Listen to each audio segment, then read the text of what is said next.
welcome back to J&J Fantasy Flyers. I'm Joey. And I'm Jason. We're helping you soar above the competition. Soar above the competition. Week 3, what can we say? Jason Fantasy Football's flying already, huh? Yes, it is. And it's just going to keep flying by as the season goes on every week. Absolutely, absolutely. And I think our fans will tell us basically our Week 2 sleepers. And the Flyers that we had were pretty spot on. Hopefully we helped you win your Week 2 matchups, right, Jay? Yeah, I agree. There was definitely some diamonds in the rough there for our sleepers. I know I think struck on one or two of them. Yeah? Well, who was your, let's just say, Fantasy Flyer for Week 2? Fantasy Flyer was a Buck Allen. Buck Allen, was he in our sleeper rankings? Javorius Allen, I guess. Yeah, yes, he was. He was a sleeper. Should have listened here. We know our stuff. I picked J.J. Nelson. J.J. Nelson had a pretty good game, wouldn't you say? He did have a very good game. I think if you had either one of those guys in your lineup, you probably fared pretty well. Absolutely, absolutely. And who would have thought that, Buck Allen would have outscored your boy, Zeke Elliott? Yeah. I think everybody outscored Zeke Elliott pretty much. But yeah, I mean, Zeke Elliott is my flop, too, for the week. I mean, 9 carries for 8 yards. He just got completely shut down by a Denver defense that usually isn't so stingy against the run. Yeah, especially this year. I mean, I was definitely shocked to see that as well. And I can honestly say I think I got up off the couch and went to the bathroom twice and had more yards than Zeke Elliott. Yeah. So that's not good. No. I'll tell you one guy that I was not impressed with, and I wasn't a big fan going into the season, and my Week 2 fantasy flop, that's Russell Wilson. Yeah. I mean, I don't have Russell Wilson in any league. There's a reason for that, but you do. I do, and honestly, I wanted him in a little more, in more leagues, but it wasn't meant to be. No, and he started out slow last year, so I mean, I'm not completely off the Russell Wilson train. Gonna pump the brakes on Russell? Yeah. I'd trade him. If I had him, I would trade him away. Yeah, I mean, I'll pump the brakes and maybe find yourself another starter to get in there, but Trevor Siemian, #1 quarterback in the league. Absolutely, Trevor Siemian would be someone to punch in for there, at least to get you through until over that hump, man. These slow starters some season just seem to, it's not good to start 0-2. Yeah, no, definitely not. I know I'm 0-2 in one league, and that's a league I got Bell and Zeke in, so it just goes to show you, that, who would have thunk, Bell and Zeke. Yeah, and they're just, but hey, it is what it is. I mean, if you think about it, at the beginning of the year, somebody would have came up to you and said, hey, after Week 2, Trevor Siemian would be the best fantasy quarterback in football.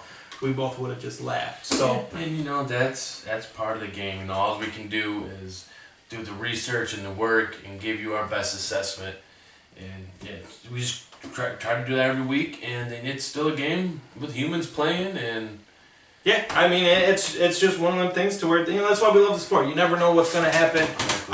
But hey, hopefully you listen to some of our sleeper picks, and like I said, we're pretty spot on. I'm pretty happy with that. We got some more Week 3 sleepers. You can check us out on our website, jnjfantasyflyers.com, and they'll be able to go and check that out. A couple paragraphs on guys that we like as well. Yeah. So definitely check it out, and always tweet us, Facebook us questions. If there's a couple guys that you're not sure, like a flex position, let us know. We'll give you an answer, and we'll tell you why. We're not just gonna. We'll always respond. As many as we get, we'll respond on Sundays. Jason works the Twitter. I work the Facebook. Yeah. And let us know. We'll answer your questions on game day and help you soar above the competition. That's what we're here for. I know I got a good matchup in our dynasty this week. I get to play the old man, so I'm pretty excited. And there's gonna be a lot of trash talking in the Malasani household this week. Yeah, I don't want to be around that. Definitely not, because I'm gonna beat him. And but I will tell you what, he's the one that taught me, this great game, and we started out back in the Sean Alexander days and all them, Priest Holmes, and we've had some running backs, so I'm going to unleash Le'Veon Bell on him this week. I think this is the week he blows up. But stay tuned for our running back special, and we'll go from there. But we're going to go ahead and dive right into Week 3. A lot of juicy matchups out there, and also, when it comes to the quarterback position, in our top 10, it was kind of hard putting the top 10 rankings together this week, wasn't it? Yeah, and it's Week 2 was not really that much better than Week 1 when it came to fantasy performances that you like to expect from some guys, especially quarterback position. I mean, there were some, definitely some studs. Brady, pump the brakes on Brady, so he's back to his old ways. I mean, it's tough, and it's tough to put these guys that like Simeon. Yeah, where do they fall? It's hard to put those guys in the top 10 after 2 weeks. Absolutely. So you got to keep that. You got to keep your head on level playing ground, and not take too much or too little in account. And it's still a small sample size. So yes, we both feel that Trevor Simeon's going to regress a little bit. I don't think he's going to finish the year in the top 10, but if he does, it's a possibility. I mean, I wouldn't completely count it out. I don't think the chances are. I'd say top 15. Right. Yeah. There's a better chance of that, obviously. But he's got the weapons, Demarius and Emmanuel. I mean, he could put up points week in and week out. He's going up against Buffalo, so I hope he torches them, to be honest with you. But help us out in the division. But Jay, who you got for quarterback inside the top 10? Yeah, and my guy I picked to talk about was Matthew Stafford. And I mean, he's looking pretty tough this year. Yes, he's solid. He's taken a couple shots. I know he missed a couple shots to Marvin Jones this past week. That, I mean, had he just been a little more on target, they would have been huge plays. And the Giants' defense pretty tough too, and I think he put up a pretty good stat line against them. Absolutely. I mean, he does. He still has a little dink and dunk, which is fine because those stats add up. What do you think about his matchup this week? This week against the Falcons, I like it. I mean, it's going to be a high-scoring game. The Falcons are going to probably put up a lot of points. They're going to have to pass a lot to try to keep up with them. I mean, it's going to be a good game. Vic Beasley's not there, so he might get a little bit more time in the pocket. Definitely going to have a little more time to throw the ball in the pocket. So, I mean, I like him this week. I like him going forward. I think he's easily a top 10 this week. You think Matt Stafford finished the year in the top 10? And would you trade for him?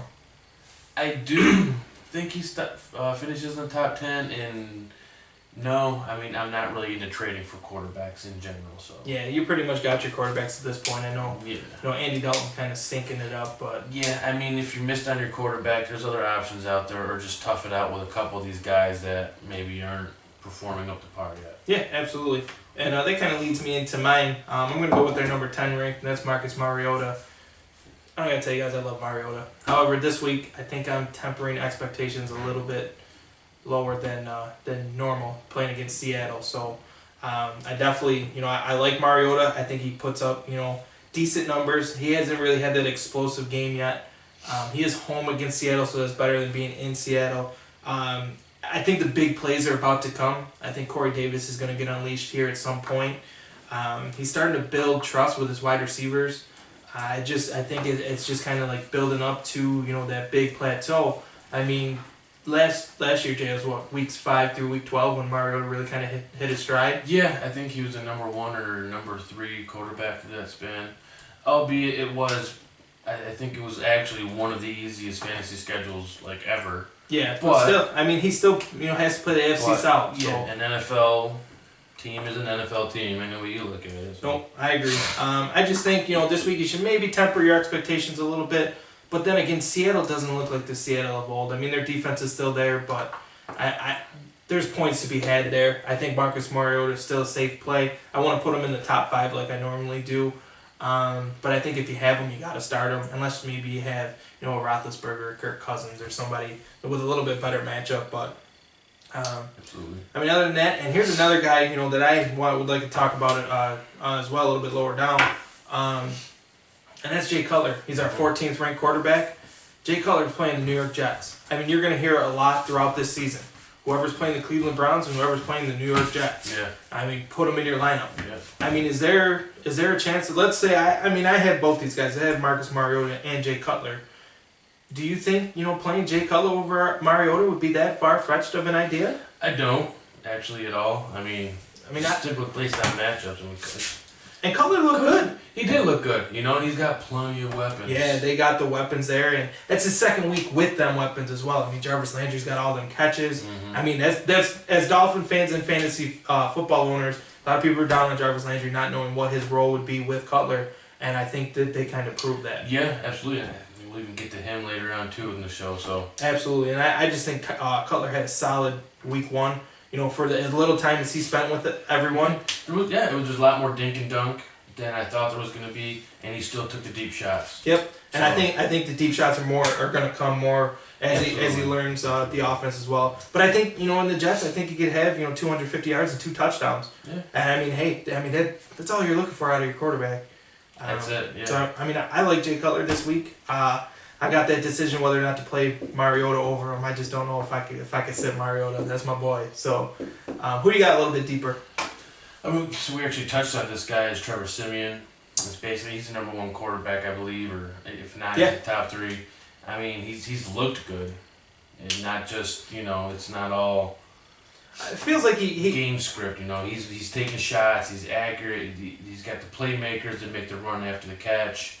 It feels like he's taking control of the offense. It's like John Elway, and they just went to him and said, "Here's the keys, drive the car," and that's it. He's not looking over his shoulder. And he's beat out Paxton Lynch the past 2 years for the starting gig. So I mean, they see something in him. That they put him over this high draft pick and just keep giving him the opportunity to perform. And it seems like I got to be honest. I thought he looked horrible in preseason. I mean, he was just completely missing guys. And I think he came back his first 2 games and he's looking solid. Yeah, it just goes to show you. Now, I will tell you, being in Buffalo, and I work downtown Buffalo, a lot of people are, big on the Bills' defense. Are we? I know I'm not that big on the Bills. Who did they play? They played the Jets and the Panthers. Yeah. Panthers' offense isn't all that great. Yeah, no, I mean, I'm not big on their defense. I think they have a decent defense. It's, it's not the worst, it's not the best. I think there's potential there maybe for a top 10 defense over the whole season. But when it comes to fantasy, how's Simeon going to do against the Bills? I just don't think their offense is good enough, and it's going to put their defense in bad positions. Absolutely. And it's really going to be the story. He's got the wide receivers, and we touched on it earlier in the show. Demaryius Thomas and what seems like a running game now. Yeah, C.J. Anderson. I know you were a little skeptical about C.J. in our group thread. Yeah, well, So, who knows? All I know is my dad's got C.J. Anderson in our Dynasty League, and I'm going up against him this week, so I hope Bills shut down the offense, or the run offense, that's for sure. Hope they lose. I hope the Bills lose by about 30, but I just can't take all the talk at work. So, that's kind of crazy. When you got a little bit later down, let's say, we missed the running or the quarterback trend in the draft, and maybe we took Andy Dalton or Eli Manning or somebody like that, and you're just looking for somebody. Who you got?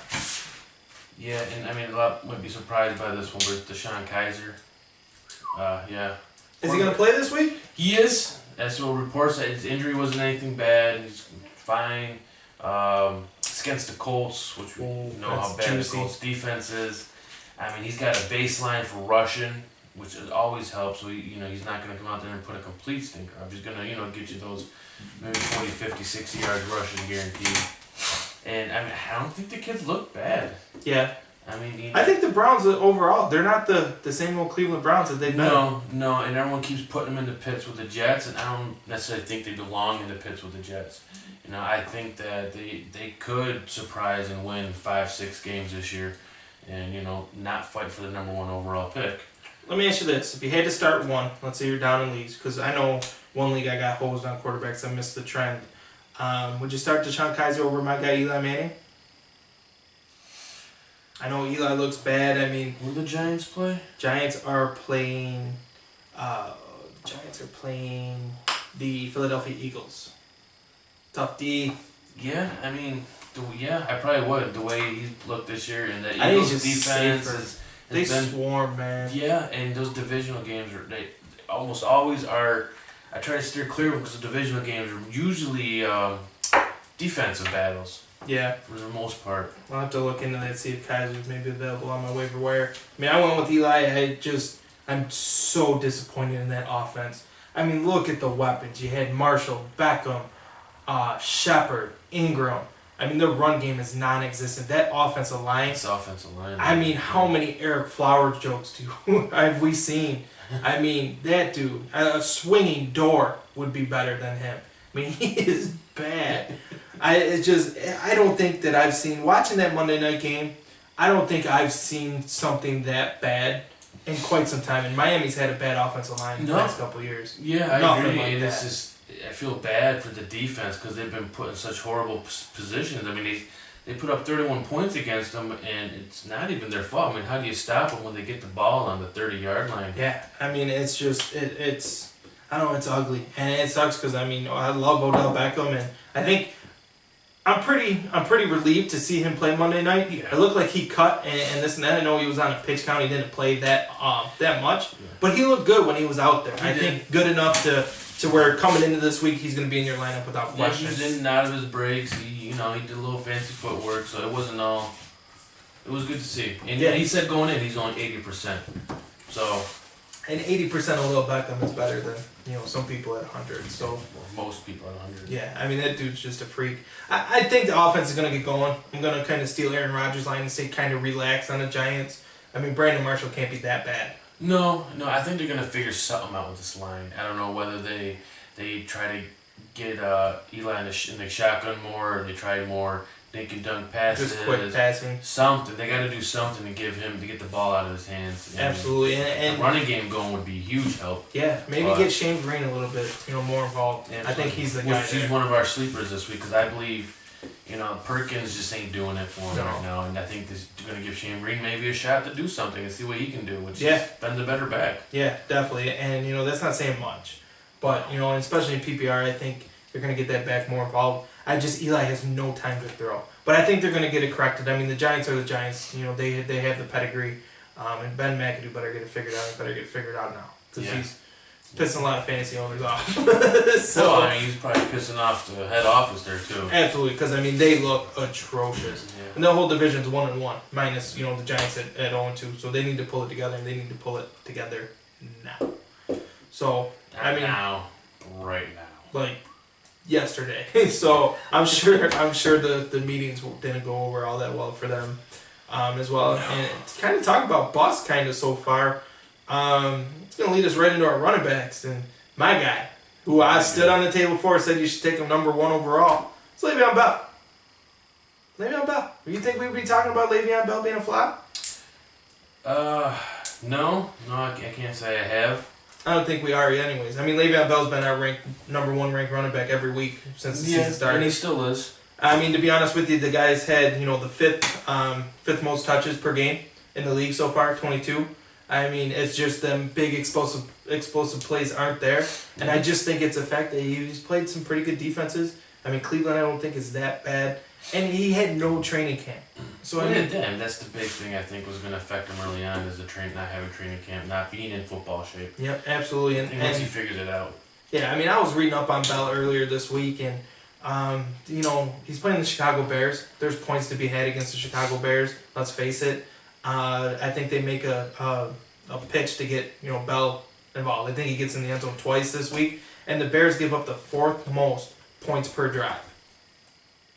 It's pretty crazy. Yeah. And if that's the case, that's all going to come down to targets. Let's say Bell goes out there and has another, a stinker, another 10 for 40 or 12 for 50 or something along those lines. He doesn't do anything for you that you expect him to. You start to get worried after this week? Or, at what point do you get worried? I guess I don't think I can get worried on Le'Veon Bell, just for the simple fact, let's say you had to trade Le'Veon Bell, who do you trade him to? I don't think you can trade him. I mean, you're not going to get the value that you need to get. I mean, we both like J&J. Yeah. I mean, but could you make that trade Bell for Ajayi? I mean, I think Ajayi's going to have a good year, but Le'Veon Bell's got to put it together. He's in a contract year. It's going to come. It just might take a little bit longer. And let's face it, you want Bell in the playoffs, and that's you got to hold on to him. You don't want to trade him away, and next thing you know, he's knocking you out of the playoffs. So yeah, I agree. I'm riding with Bell until till the season's over. Basically, he's on my team. You're gonna have to give me a lot to get him in an offer. So I just think that this week against Chicago, it's at Chicago, and Ben Roethlisberger doesn't perform that well on the road. It's been known. I just think that Bell, it's going to happen. He even came out and said that a big play is going to happen. They're just not breaking for him. I think they fall in line this weekend, and I think he should be the number 1 starter across the board.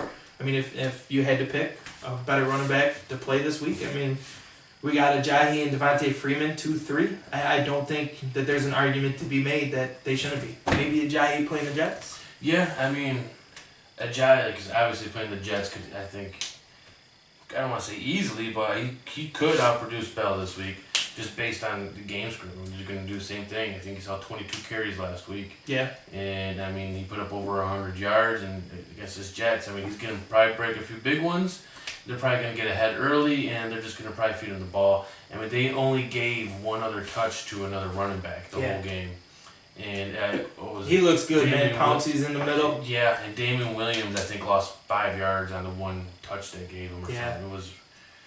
Yeah, we're on the J train over here at J&J Fantasy Flyers. That's for sure. I think I literally have him everywhere. Yeah. And based on the reason I love him this year, he's going to get the volume. As long as that O-line can stay healthy, I mean... Yeah, absolutely. It's one of the better, I think, sneaky, better lines in the league.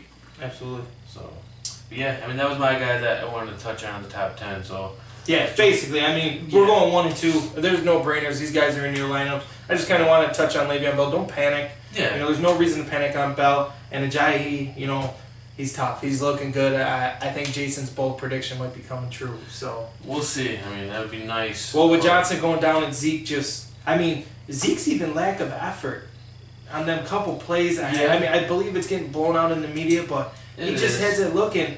And the one thing that I've really seen about Zeke, he just doesn't look as fast as he was last year. It's like he's lost a couple, like a step or two. You know, maybe this whole lawsuit thing is, you know, maybe it's taking a toll on him mentally, and he just doesn't have it in him, you know, to give everything he has right now. I don't know. Yeah, we'll see. We'll stay tuned and going forward to see Monday night. So he's gonna have the spotlight on him going against the Arizona Cardinals. So still, I mean, you gotta have Zeke in your lineup no matter what. So. Going forward, what about a guy a little bit lower, Jason? Maybe running back 2 territory that you like this week? Yeah, this guy here I actually plugged in this week on kind of a whim. Well, not really much of a whim, but I don't think a lot of people started, but it's Tariq Cohen. Yeah, he's one of the guys you pick up and you're just kind of like, okay, now what? Yeah, I mean, you're picking him up and hoping, and I was kind of like, well, I had a couple of bad matchups, and then I had Thielen, who lost Bradford last minute, so like, yeah, I stuck him in there, and I think I walked away with 14 points in a PPR league. Yeah. You know, he's solid. The injury with Howard right now. What is going on with Jordan Howard? I don't know, man. I think there's something there between him and the coach, or they're in disagreement, or I don't know exactly. Plus his injury and Tariq Cohen's the guy that you got to start. I think he leads the team in receptions. Yeah, as a running back, and he's getting the touches in the backfield. And I mean, he's a small guy, but he's putting it together. I mean, if you had to start one, you got to go Cohen until further notice, right? Absolutely. I think he's the guy you're starting. He might be the only guy on the Bears you're starting at this point. Yeah, the wide receivers are all in flux. And Mike Lennon, he's on. Zach Miller maybe, but yeah, I mean, he's getting the targets, he's getting the looks, and in fantasy football, that's all you need is targets. You lead the league in targets, everything else is going to follow. So. Exactly. The targets what matters. Getting the production will come with that. Mm-hmm. So, but yeah, I like him going forward. And how about your guy there that's kind of hanging out in the mid ranks? That's Chris Carson. I stood on the table last week for him. I believe that Seattle has found their running back. You stand on the table a lot. Yeah, well, maybe not this table, but this table. yeah, I like Chris Carson. I think he's the guy going forward. He's I think Eddie Lacy's droppable. I mean, you should. Oh yeah, I don't think he's a healthy scratch last week. Yeah, if he's on your team, get him off your team. See you, Lacy. Hey, good news is though, you can eat all you want now, right? Nobody cares. And I mean, the thing I like about Carson, man, is I think we sat here before week 1 and called him and said you got to get this guy, beat the waiver wire rush, get him on your team, and I didn't think it was going to come week 2. I thought they were going to give. I thought it was kind of he would work his way into the role, but I thought they were going to give Rawls a little bit more of a shot after he got back. They didn't do that, and hey, he had 20 rushes last week. 20 rushes, led the team. 96 yards, 93 yards. Yeah. He's the starter. I don't think that I think Process is third down back. I think Thomas Rawls and Eddie Lacy. See you later. And they're playing Tennessee, so I definitely can see Carson being in there. I don't think he's a running back 1. I think he's like a flex play running back 2. And who knows if you had David Johnson or Jordan Howard, DeMarco Murray, Chris Carson plays above all them guys right now. So you got to get him in your lineup, and I would put Chris Carson above anybody in New Orleans, anybody in New England, and anybody in Cincinnati. So right there, you're taking 3 teams out of the running back market. I mean, maybe Gillislee out of all of them, but I think Carson's a safer play. He's going to get you the yards, and I think touchdowns are going to come. I bet you he ends the year with 10 touchdowns. So, hey, if the offense starts picking it up a little more, I think absolutely he could. Yeah, no, I hear you. And yeah, I definitely think Seattle can't be that bad on the offensive side of the ball. They got to get it going, and I think they're going to kind of. They were slow starters last year. I mean, I don't know, man. Some teams just start slow. Yeah, I hear you. Well, we'll see, because here at Fantasy Football, man, you really can't afford to start slow. You got to start getting guys in your lineup that are, going to produce, and Chris Carson's going to be one of those guys there for you. Jay, what about a little bit of maybe a deep sleeper this week if you're kind of down? Let's say you had a DeMarco Murray or a Jordan Howard, and you just need somebody else. It's funny you mentioned DeMarco Murray. I don't know if this guy's necessarily a deep sleeper, but it's Derrick Henry. Yeah, and he's ranked 31st on our list. Yeah, so right ahead of DeMarco Murray. Why is that, Jay? Yeah, well, it's basically because he outtouched DeMarco Murray last week. And definitely outperformed. I'm pretty sure he ran in the 96-yard range too on his touches. It did come out that DeMarco Murray had a tight hamstring, but it also said it's something he's been dealing with since training camp. Yeah. So it's not nothing new. So it's been lingering there. This could continue to linger, and even if it gives him a week or two, it gives plenty of time for a player that people have been waiting for to get his shot. Yeah, and who knows, he could step in and takes it, and exactly. It happens every year. It does. Jordan Howard last year. Exactly, and DeMarco Murray could never see the field again for the Titans. Never going to see the field. He's never going to be fantasy relevant again for the Titans. Yeah, and he's getting old there, the curse of 30, so yeah. I definitely hear you. I'm going to step out on a limb here. I'm going to get off the table and jump on the tree branch. So, and I'm going to go with Joe Mixon. You're going to what? Step out on a limb. I'm going to get off the table. I'm going to hop on the limb. So, I'm probably going to fall. But I'm going with Joe Mixon. There's going to be a week where Joe Mixon takes the job in Cincinnati. Let's put it like this. There's not a better time than this week. They fired their offense coordinator, arguably have the worst offense in the NFL. Andy Dalton, whoa. What happened? What is going on in Cincinnati? A.J. Green's calling everybody out. They fired Zampese. Bill Lazor's now the offense coordinator. And Joe Mixon looks the best. Out of every back there, he looks the best. He has the most talent. He leads the team in touches and yards. Just give him the ball. Give Joe Mixon the ball 20 times. Let's see what happens. And he's going up against Green Bay. Freeman and Coleman, they let him up this week. Yeah, I agree. Let's give him some touches.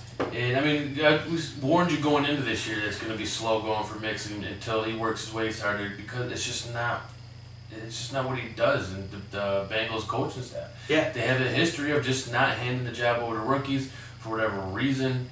I don't know, but they should. They absolutely should. And to be perfectly honest with you, I think it's Joe Mixon's job to win. I think he has to win it. And to be honest with you, I think it's going to be one big run. Yeah. I think it's going to be, he's going to have a big game. He's going to have a breakout game. I was going to say, that's the one thing that has kind of concerned me is he hasn't really flashed. Yeah.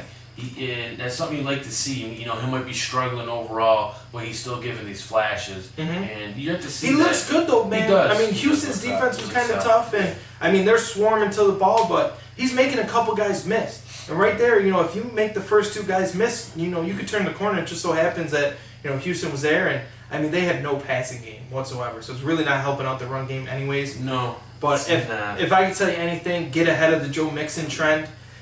He's a sneaky play to put in your lineups. I would say that he's a low-end running back 3. Now, would you buy low on Mixon right now? Absolutely. Now, just I guess real quick, who's somebody you might look to trade for him? Now he's down there in the depths. Would you give up Jordan Howard? I don't know if I'd give up Jordan Howard just based on what Jordan Howard did last year. However, I think I'd be more comfortable trading maybe like a Mike Gillislee. I would trade Gillislee. I would trade Mark Ingram, Adrian Peterson. Derrick Henry, DeMarco Murray. I want nothing to do with that situation just because you don't know. Paul Perkins. To be honest with you, I think I'd even probably trade Christian McCaffrey. I'm not a huge fan of Carolina. And I think if you can jump on Mixon, he's going to pay off later in the season. But you have to temper expectations now. And who knows, you might be in some leagues to where, Joe Mixon gets dropped.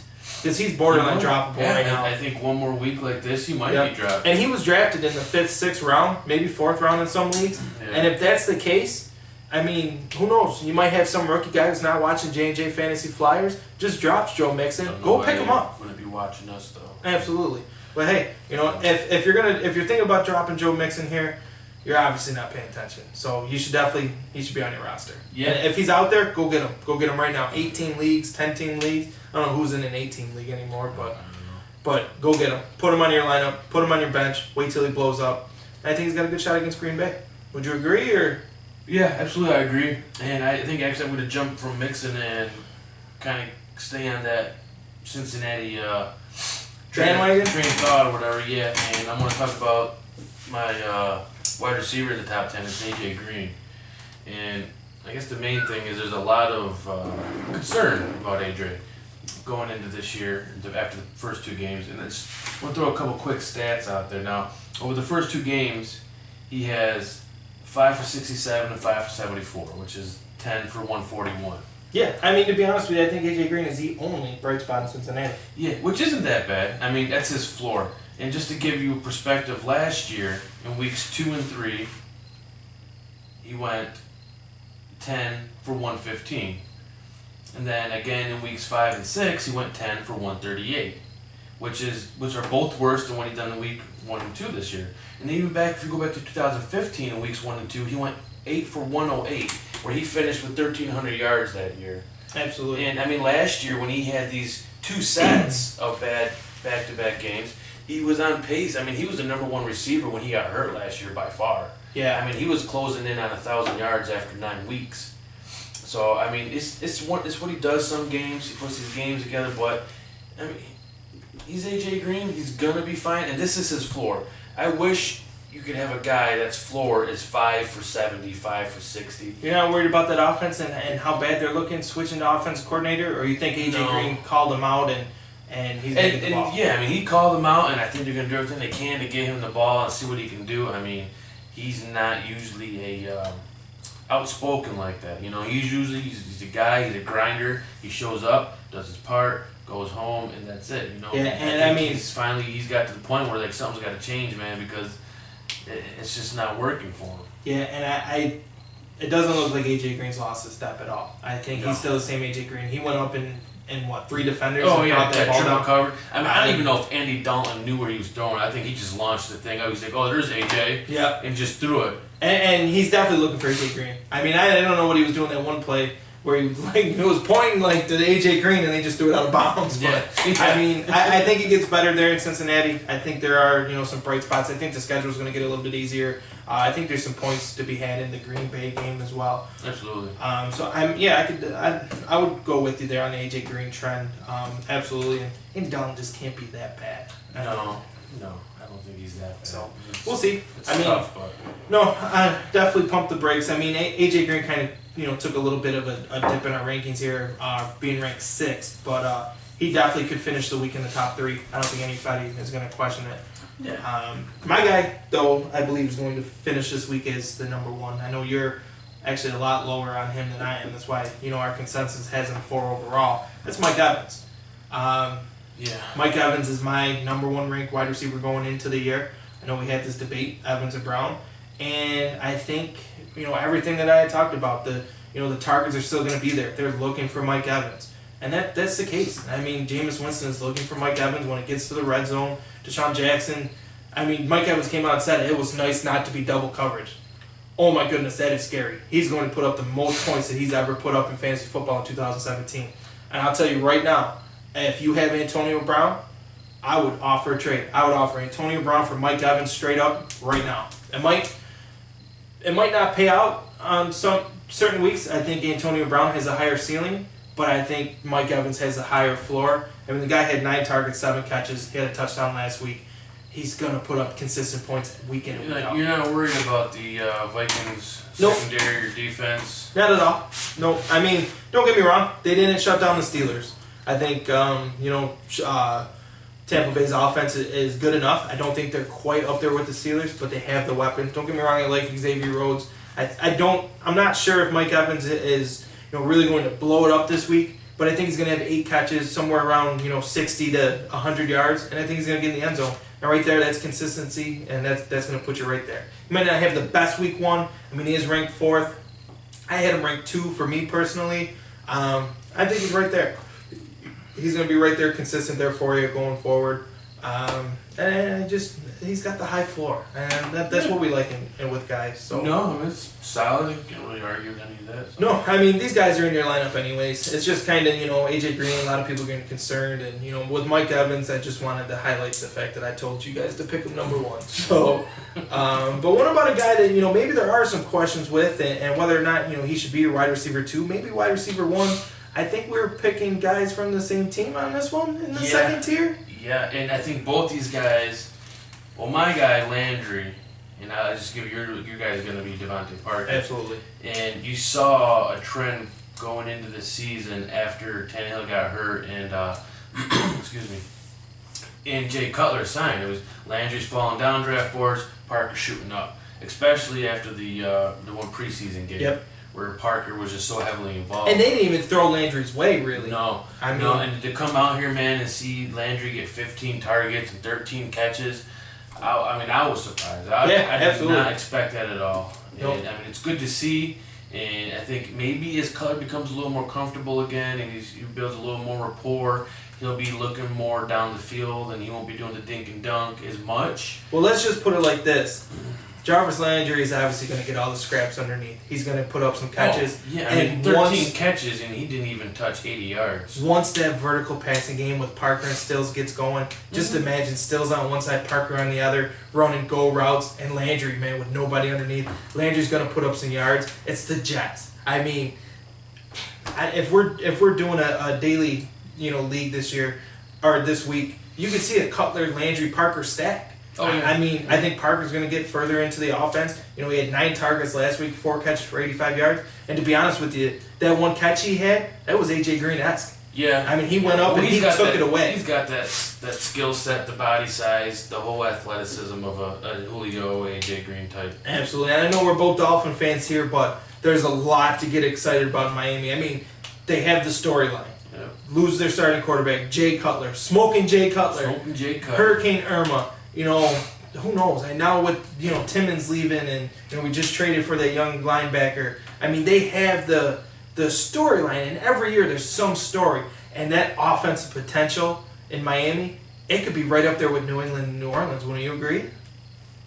Yeah, I mean, it could, as long as Cutler... Ajayi, if you think about it, just the weapons that Miami has. I mean, you got Stills, Parker, Landry, Ajayi. I mean, they rival the Steelers when it comes to talent. Julius Thomas, who's not even really getting, talked about at all. I mean, their offense is right there. The offensive line doesn't look that bad. I mean, the defense needs some work. I can see some shootouts coming from Miami this year. Absolutely, but it's not a this week Dolphins podcast, so it could be. It could be, especially week 3 against the Jets. Yes, so, I mean, it's definitely probably going to be, start your Dolphins. I mean, Kenny Stills is even on our sleeper list, I believe. This week. When we were filling out our rankings and going over this, I looked at Jason and I had mentioned that I'm playing my dad this week in our Dynasty League. And I have Larry Fitzgerald, I have Mike Evans, I have Odell Beckham. And, I got Todd Gurley and Le'Veon Bell, so I'm trying to figure out where I could put Parker in. I mean, would it be crazy of me to sit Odell Beckham and play Devontae Parker with how bad the Giants have looked? And do we like the Dolphins wide receivers that much? I don't know. I mean, I don't think you do something like that. I mean, you got to start with studs. I mean, my dad's a Dolphins fan too, so if Parker, gets a couple touchdowns, I could really kind of jab it in there to him. Yeah, well, you're just getting too cute. I mean, if anything, I think you would sit Fitzgerald. It would probably be your best bet in that situation. Even though he's got a good matchup this week. Yeah, Monday night against Dallas, but I think that that's just it's effective that they're playing the Jets. Dolphins' offense looked pretty good. They had a lot of field goals. I mean, it's just in the red zone it kind of got a little dicey, but I think that's going to come, Absolutely. with the more, experience. And that was the first time that they've all played together. So, especially since week 3 of the preseason. So they've had some time and going forward here. So, I mean, I definitely like it. I mean, what if we're a little bit lower, on the list here, Jason? Maybe wide receiver 3, maybe flex consideration. Who you got? Yeah, and I'm going to pull a guy here, Rashard Higgins. Ooh. For the Browns. Ooh, I mean, especially with Corey Coleman, I think he's getting put on IR. Yeah, he's on IR. He got a broken hand, so I mean, they really don't have anyone else there. And he went last week, and he went 7 for 95. And Somebody's got to catch the ball there. yeah, and I think a lot of people were expecting Coleman to be that guy, but now it's not. And I mean, for him to jump right in, I think he just got promoted off the practice squad before this game, and I mean, it's good to see what can be, coming out of from this kid. And I think if you have a chance, pick him up on your waivers. I don't know if you necessarily start him this week unless you're really in a pinch.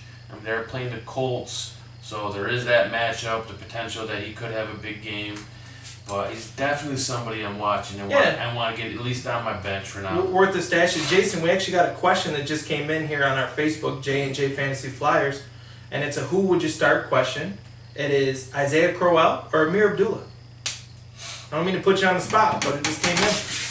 That's a tough one, and I really like Crowell's I think I agree with you. Crowell playing in. But I am highlighting Amir Abdullah as my premium play of the week. And, I mean... But if you had to pick one... If I had to pick one, I'm going to put Abdullah in there. Over Crowell? Yeah, and I haven't seen him from Crowell yet this year. Yeah. I mean, I don't think he's got over 50 yards rushing yet. And the Colts defense is actually pretty good against the run. I mean, they had Gurley week 1. I mean, whoever Arizona had, I mean, so they definitely... Yeah, I mean, they shut down, Kerwin Williams, and Chris Johnson didn't do a whole lot. No, so... I want to see it from Crowell. I've seen it from Abdullah. You can check out my premium play of the week if you want to get all the info, but they're going to feed Abdullah the ball. I think his game script, they're going to want to keep the ball out of the Falcons' hands, and they're going to want to control the clock, and I think that's the best way for them to do it. Absolutely. No, I agree. I guess that's kind of tough. I think, I will say that I think Crowell has the higher ceiling in this situation. Mm-hmm. I agree. I think Abdullah's going to give you that nice base. No, and I think I would go with Abdullah as well. Just playing Atlanta, and I think they're gonna ball control. Mm-hmm. I kind of like this. What I see about from Abdullah. But let's hop back into wide receivers. Who's your guy down there that you kind of? I'm going with the guy that we highlighted in our sleeper section in week 2, and that's J.J. Nelson. And if you had J.J. Nelson, you were pretty ecstatic. I mean, he was the number 1 fantasy wide receiver in football last year? Yeah. Or last week? Well, last year, huh? No, not last year. Oh. He had 5 catches, 120 yards, and a touchdown. I mean, 44% of Arizona's offense was lost when they lost David Johnson. Had to go somewhere. I really felt that, J.J. Nelson with John Brown being out had a good shot of taking that over, and he did. I mean, he impressed. He's got the speed. He's a burner. They're playing Dallas Monday night. I think he takes a little bit of a hit with if John Brown comes back. But still, I mean, he's that guy. If you're down this low and you're throwing a dart, he could catch that 60-yard touchdown. I mean, he could take it and run with it, and I think that's a guy that, if you're down this low, you could do worse than J.J. Nelson. So good. I'm pretty upset that I meant to put him in one of my FanDuel lineups, and I forgot to go back and change it. I don't know. I got caught up doing something. Probably on Twitter. I messed up, but yeah, I mean, it was definitely a good play. And John Brown, man, with this the sickle cell trait he has, what it does, it hampers your ability to come back from an injury. So, a hamstring or a muscle thing that might take somebody 1 week to come back from, it could take him 3, 4, 5 weeks because your body just doesn't heal as good. And so, I mean, this could linger with him all season long. And, I mean, J.J. Nelson could be the guy to step in that role. I mean, even if he does come back, Palmer could already start taking to him a little more and just... Yeah, I mean, who knows? They're building that rapport. And I think the biggest issue with J.J. Nelson is going to be consistency. A weekly basis, he's going to be tough to start. But, if you're down this low, we're kind of differ a little bit on this. I mean, I'm more... Play the guy with the highest upside who's going to, really make or break your team. You're kind of more of like a higher floor guy. But it depends on your roster construction. I definitely see the argument for a high upside, but if you got safe guys at the top, if you have like a Jordy, which wasn't that safe, but an Antonio Brown, you got guys that has a safe floor. There's nothing wrong with giving a fly. Shooting upside, absolutely. And we're gonna jump ship here a little bit, and we're gonna go back to our draft special. And we're just going to highlight when we talked about the tight end position, we've seen a lot of depth. We said, you don't really kind of pump the brakes on your tight end. If you don't get Gronk, kind of wait it out. There's some guys there. And I think, both of our guys here that we have ranked, I mean, with our rankings, who's your guy, Jay? Your guy is arguably probably top 3 tight end so far this year? Zach Ertz. And yeah, I don't know his exact, but I mean... He's ranked 4th this week. He's ranked 4th this week, but I think that's more of a matchup, I believe, going against... He's getting the catches. Yeah, I mean, he leads his team in receptions right now. I mean, he's getting the targets, he's getting the catches. I think he's got 80-some yards and 90-some yards in the first 2 games. He's the 3rd best tight end in football right now. Yeah, I mean, he's just... It's the same thing going the last half of last year.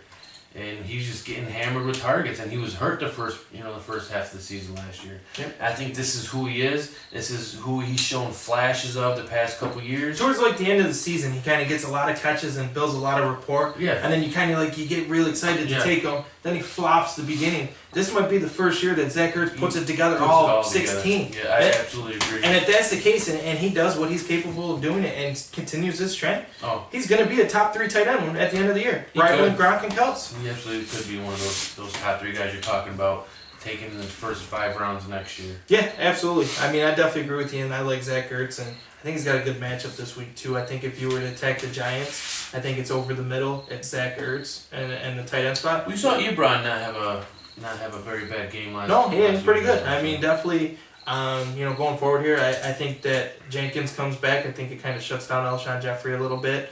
And I'm not a firm believer in Aguilar or Torrey Smith. I think Zach Ertz is. To be honest with you, I think he's the number 1 target for Carson Wentz. I mean, that's what he's been so far. So. Yep, and he's not going to get the coverage of Jackrabbit. So, no, I definitely like it. I'm going to go a guy that's ranked 1 spot lower, and that's Jack Doyle. I mean, if we thought that Jack Doyle was going to be ranked in the top 5 in any week of fantasy football, probably would have thought I was crazy, right? If Andrew Luck was not the quarterback, yeah. Yeah. Yeah, but I mean, with Andrew Luck not being there, I never would have thought he'd be there. He had 8 targets, 8 catches, 79 yards. I mean, from a tight end spot, especially in a PPR, that's gold. That's all you need. Yeah. I mean, if you think about it, you took Jack Doyle, when? 14th, 15th round, maybe? And you draft, if any. I mean, you probably didn't even get drafted in some leagues. And if that's the case, and you waited and you stockpiled running backs and wide receivers like J&J Fantasy Flyers told you to do, I mean, Jack Doyle's right there for you. Jacoby looking good, yeah. It's Brissett's favorite target. You like Brissett this week. He's playing Cleveland. Yep. And we can see arguably another, 5 catches, 50 yards. And yeah, I mean, your tight end's a safety blanket for especially a new quarterback, especially somebody stepping in a new system, Those guys always are safety blankets. Yep, and I think Jack Doyle is about as safe as you could get in the top 10. He might not get the touchdowns, but I think he's going to get a lot of the garbage time and just dink and dunk down the field, and he's going to put up yards and catches. And in PPR, that's really all you need. I mean, if your tight end puts up 10 points, you're happy about it. Absolutely, yeah. So, I mean, anything over 10 points, I think you're pretty excited about. It's a bonus. Yeah. And going a little bit lower on the list here, who's another guy that you think's got a pretty safe floor? Well, he's been pretty safe for about 20 years now. Yeah, I didn't go too low, but I just wanted to talk about him and actually just bring him up. That he is the number 1 tight end so far this year, and it's Jason Witten. It's old Father Time himself, the great wizard or something. But I mean, he did it last year. I mean, Dak looks to him when he got to get rid of the ball. And Jason Witten's the number 1 tight end in fantasy football? I believe so, yes. Let me look. He is number 1. Who would have thought? There's a lot of crazy things going on. Exactly. And it's another one of those things, I don't think Jason Witten got drafted. If he did, it was late. It's because he's, I think he turns 102 in 3 weeks. Oh, yeah. So, I mean, why would you draft 100? We'll have a cake for him. Yeah. I don't know if we got enough candles, but... Oh, hey. We got support your local fire departments. That's all we can say. But, yeah, I mean, he is what he is. And, I think a lot of that with Jason Witten has to do with Des Bryant having bad matchups with a lot of good corners. I mean, just going against Denver. Absolutely. He's got Patrick Peterson coming up. And I think Jason Witten's the number 2 target there. And especially, with the way that Zeke's playing in that offense, I could definitely see Jason Witten. I don't think he continues to be number 1.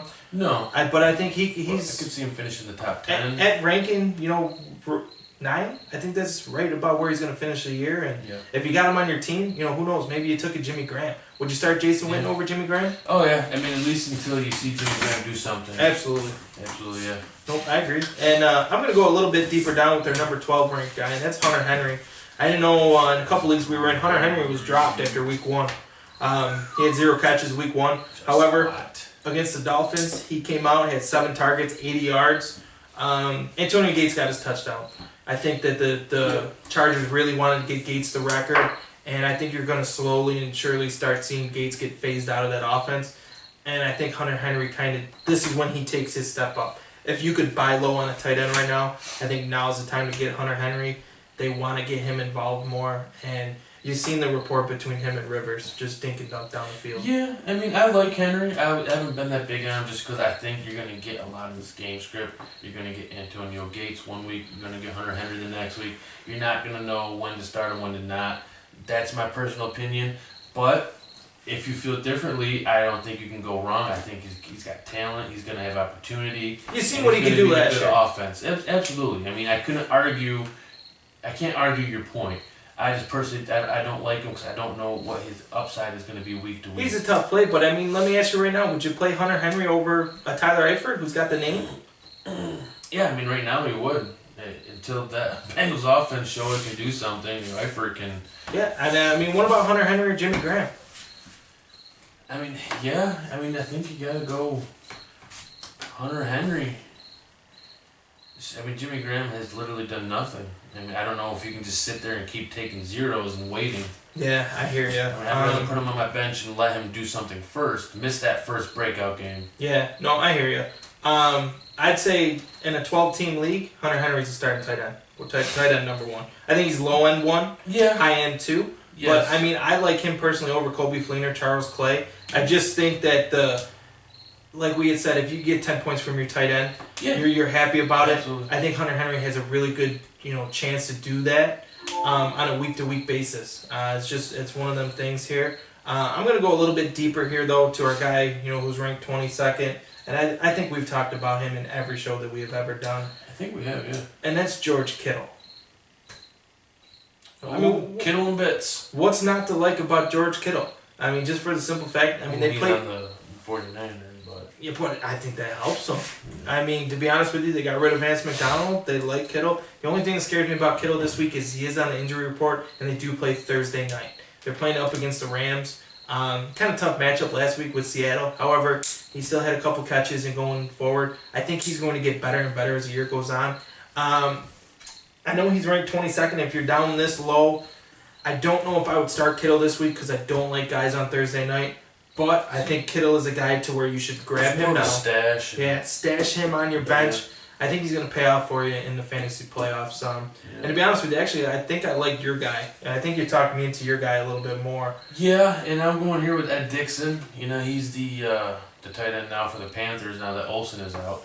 And I think you can pick him up. And if you had Olsen, I think you're going to have to plug him right in there and play. Going up against the Saints. I mean, look what Gronk did. Going against the Saints, and he already came out. Dixon talked to the coach. They've talked. They're not going to change the playbook. He's going to plug them in, and they're going to play. And the tight end has always been Cam's security blanket. That's why Olsen is so reliable, because he is always looking for the tight end when he needs out of a situation. And Ed Dickson, I think, is just going to step right into that role. He's probably not going to give you the upside that Olsen has.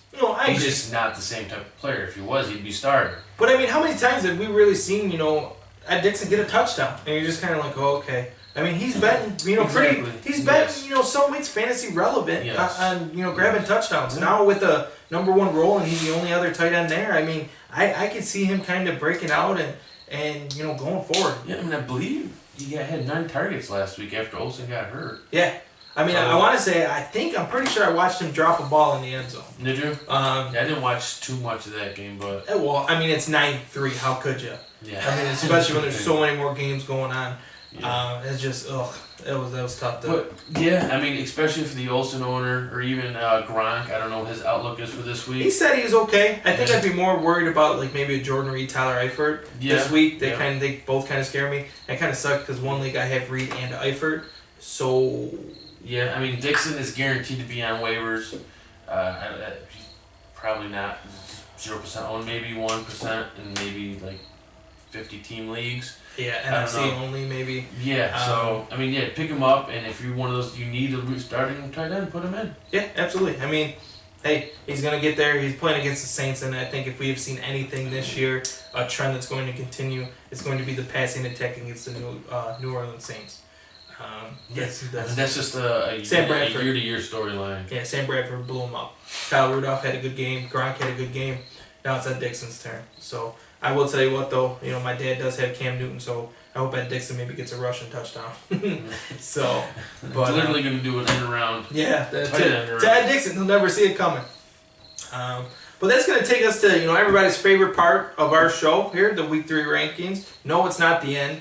It is our defensive stream of the week. What do you got? And I am rolling out the Tampa Bay Buccaneers. Who look phenomenal. They looked good all around the board. I mean, it was the Chicago Bears. It was the Bears, but they're going to go play the Vikings, which I believe they're going to be Sam Bradford-less again, which just means, you saw what they did last week without Bradford, man, and they just couldn't function. Yeah. It was all over the field. You was not making passes. The running game was okay, but they just the Buccaneers, they have a good all-around defense. They have a good run defense. Their cornerbacks are solid.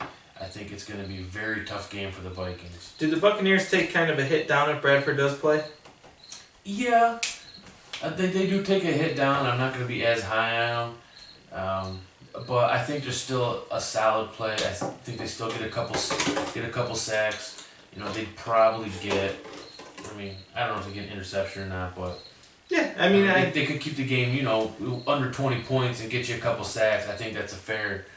And we got them ranked 23rd, so they're available in a lot of leagues. Let's say you got maybe a bad matchup, this week with maybe you got the Houston Texans. They're playing New England. I don't really recommend that. I can see you plugging in the Buccaneers this week. Mm-hmm. Absolutely. I'm going to go with a guy or a defense here. It's a little bit higher. I got them ranked 8th. Mm-hmm. That's the Philadelphia Eagles. I know I'm a lot higher on them than you are, but they're playing the Giants. Until they show me that the Giants can block somebody, I'm going to take the defense that plays them every week. They showed the Eagles. They showed up and played good against the Redskins in Week 1. Yep. And again last week against the. And they were kind of wishy-washy last week, but they're there. Talent. Yeah, absolutely. Jim Schwartz's defense is going to be tough. They know the Giants, and they are licking their chops going up against that offensive line. I love Jim Schwartz as a defensive coordinator. Absolutely. And I'm anti-Bills here, but I was so upset when they let Jim Schwartz go and they brought Rex Ryan in. Yeah, why? They ruined that defense. You saw what he did when he was in Detroit, when they had Sue and those guys. We wanted him in Miami. I did want him in Miami. I wanted Miami so bad, but he's an Eagle now, and that defense is going to turn around, and it's going to be. And they're playing the Giants. That offensive line is bad. That's horrible. I think our local Albion Purple Eagles and Medina Mustangs line probably a little bit better. You can just start doing open auditions. Yeah, pretty much. They're going to get sacks. They're going to cause interceptions. Who knows? They might put up a touchdown. Yeah, absolutely. Sack, fumble. There's. To be honest with you, I'd be willing to jump up on the table and say the Eagles finished number 1 defenses this weekend. I think if I had to pick a defense in daily, I'm going in the Eagles with all my matchups. Yeah, I couldn't argue with that. They definitely have the opportunity to against that team. Oh, absolutely. The other really good matchups against bad teams, they don't have the. I don't think they have the upside of that, like the Colts against the Browns or the Dolphins against the Jets. Not that I don't like the Dolphins, but I think the other sneaky play here is a Rams defense against San Francisco. The only thing that kind of worries me on that is it is Thursday night. It's divisional. Whenever I have a tiebreaker, I always go non-divisional because divisional games just always seem like defensive battles. I don't know what it is. Look, last week San Fran went into Seattle, and they were in the game up until the end. Yeah. Nobody saw that coming. Absolutely. It's just these divisions, and you know each other. Yeah. I do got a quick question here, though, for you, Jay. I just want to kind of touch on Odell Beckham. Mm-hmm. What are we expecting from him this week? You think he's over the injury? You think he's the Odell Beckham that we all know and love? Because, man, I'm telling you, I'm really staring at Odell Beckham putting him on the bench and going with Devontae Parker. I'm really staring at it. It's hard to say. I think you got to wait till later in the week and see where he's at. I mean, if he's 80% again, and he's going to be on the same type of pitch count, then I mean, do the Eagles? I mean, does that offensive line? I mean, they look so bad, man. I don't think you need to be worried if he's 100%. I think your main concern is if he's not playing 100%, he's not in for all the snaps. If he's out there and he's playing the majority of snaps and he's 100% and he's running around being Odell Beckham, he's gonna be fine. Absolutely no. And I'm probably gonna end up playing Odell Beckham, but man, I really like Parker. But hey, what can we tell you? Stay tuned. We're gonna have a lot more good stuff there for you. Check us out on our website, J&J Fantasy Flyers. You'll be able to see all our information from our premium plays of the week to our rankings, our podcast. If you'd like to download it, listen to it on your drive to work. I know I did that the other day. I don't know why we were here, but yep. And we had our sleeper section on there as well. Real simple to navigate. And like I said, it's up going. It's actually pretty good. I'd like to give a shout out to the other member of our team. A lot of you don't know. Jeff, he's our web designer and does all that. He does all the behind the scenes work, and we just want to give you a shout out, let you know that we really appreciate what you do here for J&J Fantasy Flyers, and you're just as important as me and Jason here. So definitely want to give you a shout out. He's a big Bills fan though, so kind of give him a hard time about the Bills. That's why we leave him behind the scenes. Yeah, so absolutely. Once again, my name is Joey. And I'm Jason. We're helping you soar above the competition. And check us out on Facebook at J&J Fantasy Flyers and at Twitter at Fantasy Flyers. And you guys have the best of luck on your Week 3 matchups.